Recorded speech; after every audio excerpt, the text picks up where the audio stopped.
Salve rapaziada, aqui é Isaac Nander do Dime Rock e tô aí pra. Estamos aí celebrando o Dia Mundial do Rock and Roll, né? Hoje é dia 13 de julho de 2026. Estamos aí celebrando aí mais uma marca, né?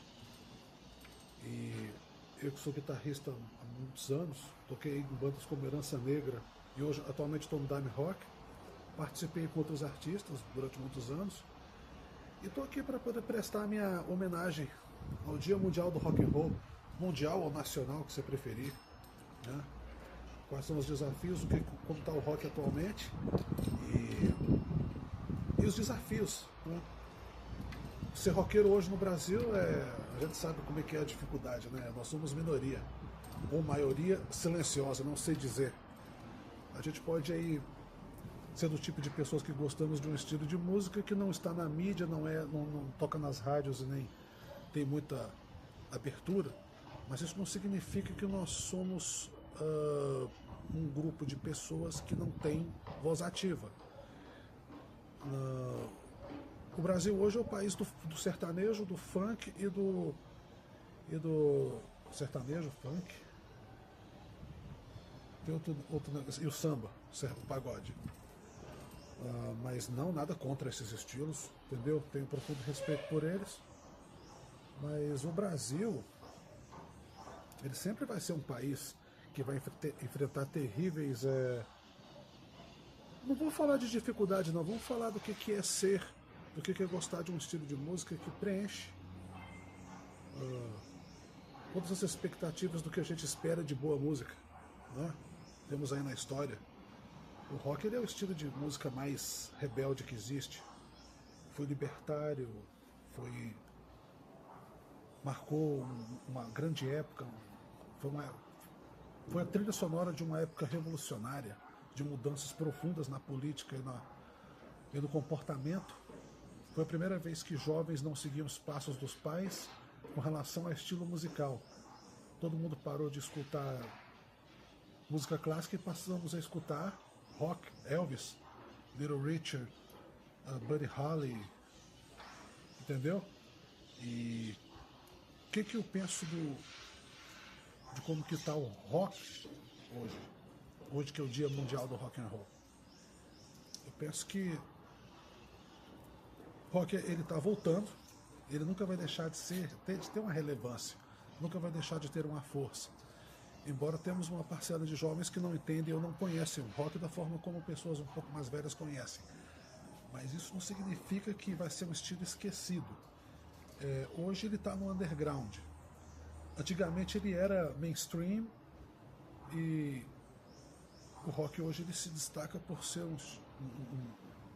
uma música que tem a sua história, tem a sua força, tem a sua característica principal, que é uma musicalidade simples, porém consistente, firme, forte, com um ritmo e uma cadência que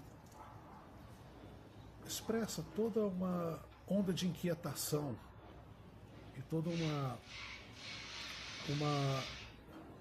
inquietação que reflete, por exemplo, o que passa o jovem, com os desafios que passa por determinadas fases em que existe a reflexão, onde o jovem se torna adulto, mas aquela sede aquela liberdade, igual muitas pessoas falam que o rock ele é atitude. Para mim eu acho que o rock não é só isso. Para mim o rock ele ajudou a escrever história, como nós estamos vivendo hoje, porque foi a trilha sonora que ajudou a moldar o caráter de uma geração. Foi a trilha sonora que ajudou a gente conhecer bandas como Beatles, né? Jimi Hendrix, Led Zeppelin, Deep Purple, The Police, Sex Pistols, o próprio rock progressivo, Yes, Emerson, Lake and Palmer, King Crimson, Jethro Tull. Aqui no Brasil nós tivemos Barão Vermelho, Titãs, Legião Urbana, e Lobão, Raul Seixas. Por que não Calbi Peixoto? Foi o primeiro a gravar um rock no Brasil. Então o rock, ele não infelizmente ele foi visto e foi subentendido como uma coisa supérflua. Igual falavam que rock era coisa do diabo. Não, aqui foi quando o Brasil finalmente começou a entender o que era rock de verdade, porque antes disso só quem entendia de rock no Brasil era Raul Seixas. Quando teve o Rock in Rio aqui em 85, o brasileiro passou a entender de fato o que é rock, entendeu? E o que o rock representava no mundo. Na época o rock já tinha 20 anos de história lá fora, de uma forma que aqui ainda estava engatinhando, porque nós tivemos muito problema com aquela questão cultural, a questão... O rock sempre assustou muito o Brasil, por ser muito insubordinado, por ser muito rebelde, de bater de frente com o sistema e de ser muito... de preservar uma certa valorização da liberdade individual. Entendeu? Então o rock no Brasil ele foi usado como uma arma, um instrumento de crítica contra o regime militar. Ou seja, tudo aquilo que queria nos manter cativos, subservientes e obedientes a um sistema extremamente repressivo, opressor, que te desumaniza e te transforma só numa máquina de fazer dinheiro. Então o rock era visto como uma ameaça. Hoje o rock ele é visto como uma identidade cultural, uma voz que foi revolucionária. Enquanto havia pessoas que tentavam combater a guitarra elétrica, lá no mundo ela estava sendo usada como um instrumento que lutava pela paz, principalmente na Guerra do Vietnã, quando Jimi Hendrix tocou o famoso hino americano lá no maior festival de todos, que foi o Festival de Woodstock, em 1969. Então, de certa forma, aqui, em 85, na época que teve o Rock in Rio, deu para perceber que tanto artistas como produtores, empresários e gravadoras não entendiam nada do que estavam fazendo, do que estava acontecendo. Vieram para cá bandas como AC/DC, Ozzy Osbourne, Scorpions, Iron Maiden, Queen.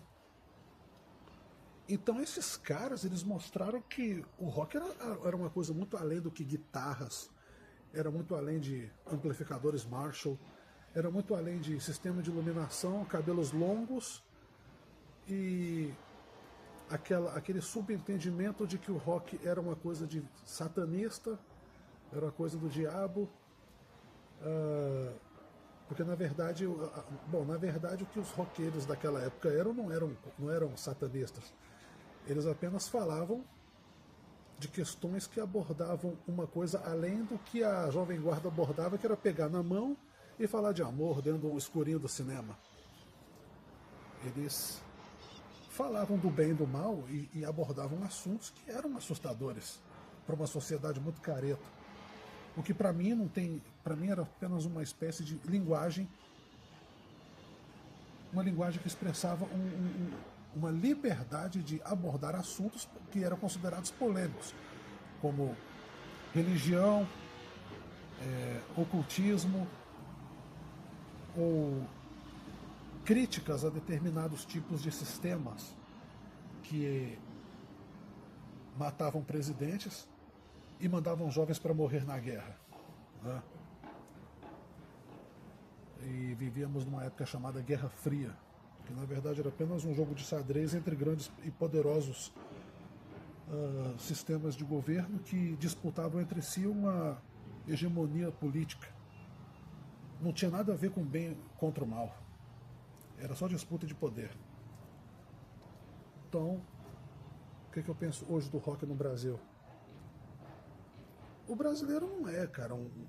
Para mim, eu acho que o Brasil não é o país do rock and roll. Já foi em determinada época, mas hoje em dia o Brasil não é o país do rock and roll. O Brasil, ele é o país do samba, do pagode, do sertanejo, do funk carioca.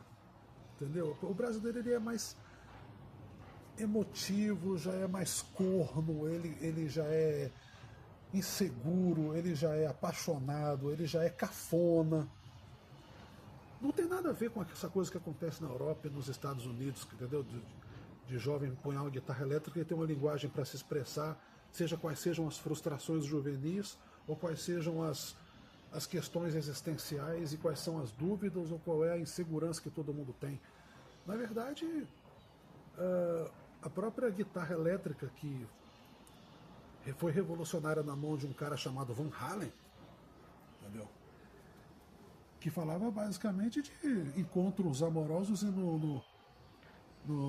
lugares secretos, entendeu? Enquanto que os Beatles falavam de pegar na mão a questão da psicodelia, revolução. Eles amadureceram durante uma época. Eles passaram por um processo de amadurecimento, mas mesmo assim eles nunca perderam a autoridade que eles tinham na música, que é muito merecida, de forma que eles abriram portas para todo mundo hoje empunhar uma guitarra elétrica e fazer qualquer coisa. O punk libertou o rock da estagnação política e cultural. E o que aconteceu dos anos 80 para cá é o que a gente foi vendo, a mudança do rock para o pop. O rock virou uma máquina de fazer dinheiro para executivos de gravadoras, enquanto que muitos roqueiros ganharam muito dinheiro, mas torraram tudo para continuar a fazer shows até hoje. Então, para comemorar hoje o Dia Internacional do Rock, tá aí a minha homenagem a todos os roqueiros que gostam de boa música, que gostam de uma boa guitarra elétrica, que gostam de baixo, bateria, que gostam de uma boa voz e que pode sonhar com um futuro melhor, com mais liberdade, música e cultura. Parabéns aí a todos os roqueiros no Dia Internacional do Rock, dia 13 de julho. Um abraço a todos. É isso aí.